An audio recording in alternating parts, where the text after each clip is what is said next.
Oui, Monsieur le Président, chers collègues, Mesdames, Messieurs, le groupe écologiste votera cette feuille de route.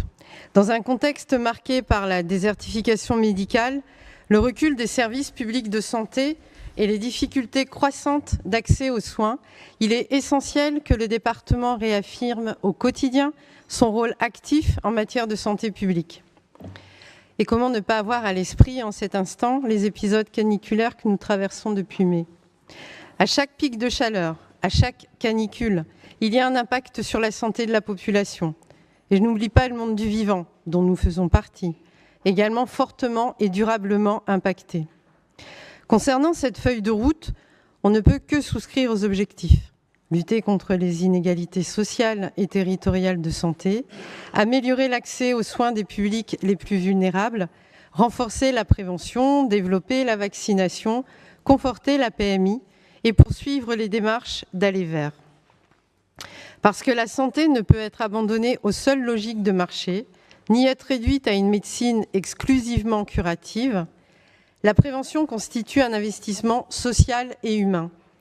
Prévenir, c'est éviter des souffrances et réduire à terme les dépenses de santé.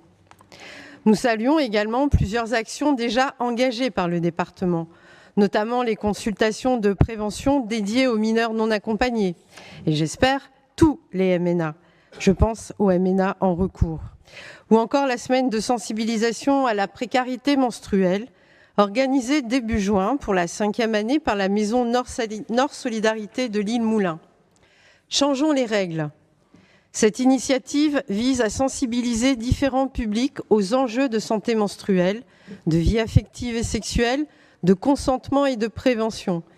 Ainsi, ce sont des collégiennes qui ont été accueillies ou encore des femmes en grande précarité. Encore merci aux équipes de la MNS de Moulins pour cette initiative qui mériterait, mes chers collègues, d'être généralisée à l'ensemble des MNS de notre département. Saluons enfin la volonté exprimée dans cette feuille de route d'installer un comité d'usagers de la PMI. Pour autant, nous souhaitons formuler plusieurs réserves. Cette feuille de route reste très largement centrée sur les comportements individuels, alimentation, activité physique, addiction ou vaccination. Ces sujets sont évidemment essentiels, mais les déterminants sociaux et environnementaux de la santé sont quasi absents.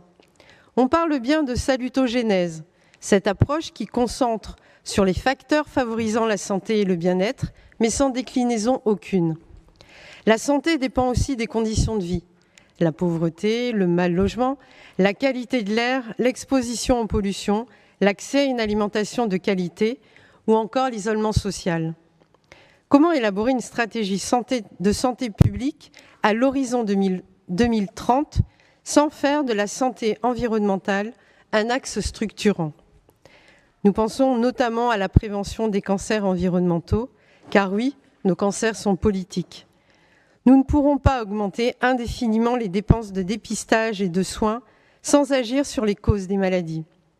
Dans cette perspective, le département pourrait expérimenter des dispositifs innovants relevant de la sécurité sociale de l'alimentation ou encore des ordonnances vertes déjà mises en œuvre dans d'autres collectivités telles que Strasbourg ou Villeneuve-d'Ascq, permettant de prescrire une alimentation de qualité et des ateliers autour de l'alimentation pour les femmes enceintes les plus précaires. Lors de l'examen du compte administratif 2025, nous avons constaté une baisse des crédits consacrés aux services de prévention santé. Dès lors, quels moyens humains supplémentaires seront mobilisés pour mettre en œuvre les ambitions affichées dans cette feuille de route ? Pour conclure, nous partageons l'ambition générale de cette feuille de route. Mais une politique moderne de santé publique doit intégrer pleinement les déterminants sociaux et environnementaux de la santé et s'appuyer sur des moyens humains suffisants. Parce que la santé se construit bien avant l'hôpital, dans nos quartiers, nos logements, notre environnement, au travers de notre alimentation, via nos liens sociaux. Sous ces réserves, le groupe écologiste votera favorablement cette délibération. Je vous remercie.